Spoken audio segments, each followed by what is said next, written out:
Good morning. It's Monday, April 3rd, and it is day 29 of Lent. We're almost on the back quarter here. We're in chapter 12 of our Roman study. I'm Father Patrick from St. Paul's Episcopal Church in Manhattan, Kansas.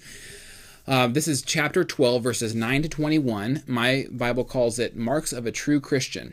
Paul has come through the fire, has figured out what he thinks is happening with the people of Israel, as we discussed in previous videos, and he's encouraged us to not be conformed to this world, but to be transformed by the renewing of our mind. And what we find in chapters 12 through 15 is his so what? So what does it look like to be someone whose mind has been transformed, who is following Christ?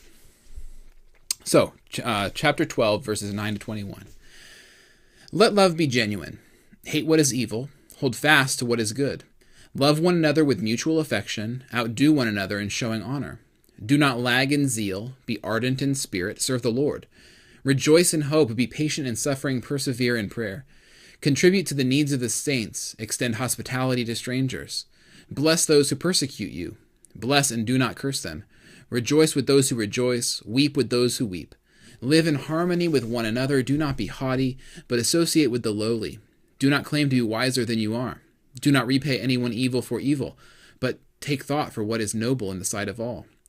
If it is possible, so far as it depends on you, live peaceably with all. Beloved, never avenge yourselves, but leave room for the wrath of God, for it is written, "Vengeance is mine, I will repay," says the Lord. No, if your enemies are hungry, feed them.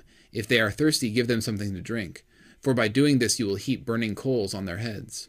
Do not be overcome by evil, but overcome evil with good. So it's just a nice little list of kind of the things that a Christian does. And these are all certainly things that we've heard in sermons and in writings before. I just want to point out a couple of them. None of these are really super challenging, maybe the last one, which we'll talk about. But none of them are super challenging. But I want to give you the Greek word right here at the beginning. In verses 13 and 14, at the end of 13, he says, extend hospitality to strangers, and then he says, bless those who persecute you.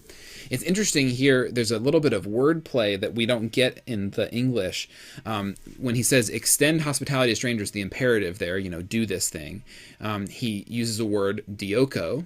And then in verse 14, he says, bless those who persecute you, and the verb persecute is also dioko, which is kind of interesting, all right? So what's that about? Well, the word dioko has this, it literally means like run toward or pursue.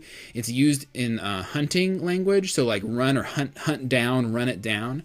So it's kind of a cool thing. He's saying, run down and hunt after hospitality to strangers. Make it your mission, as if the livelihood of your family depended upon you providing hospitality to strangers, right? Hunt it down. But then he turns around and says, but bless those who hunt after you.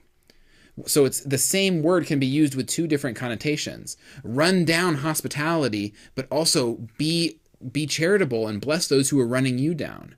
So I just thought that was kind of a neat thing, kind of a cool wordplay. Okay, the most difficult line here is verse 20, where there's a little bit of I believe is a quote from Proverbs, where he says, vengeance is mine.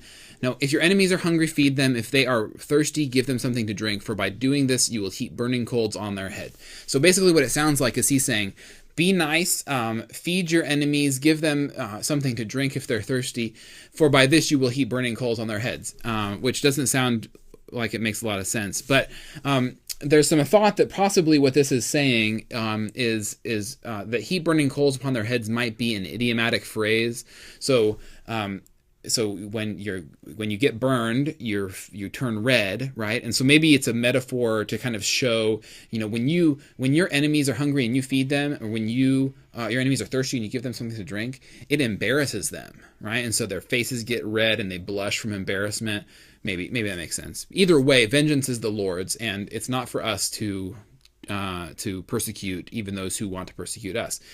He might be referencing a story here from the prophet Elisha in 2 Kings, where Elisha the Armenians were attacking Israel, and Elisha went out and struck blind a whole bunch of the Armenian soldiers and led them into the king of Israel. And the king of Israel, and then made them unblind, cured them of their blindness.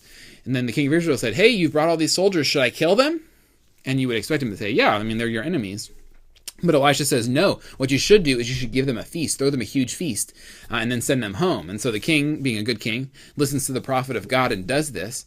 And then the Armenians return home. And the last line of that section of the story is, then the Armenians stopped their raiding in the kingdom of Israel, and it was over. Right. So the idea is that by showing honor and glory and blessing those who persecute us, we embarrass them into changing their ways. So kind of an interesting idea there.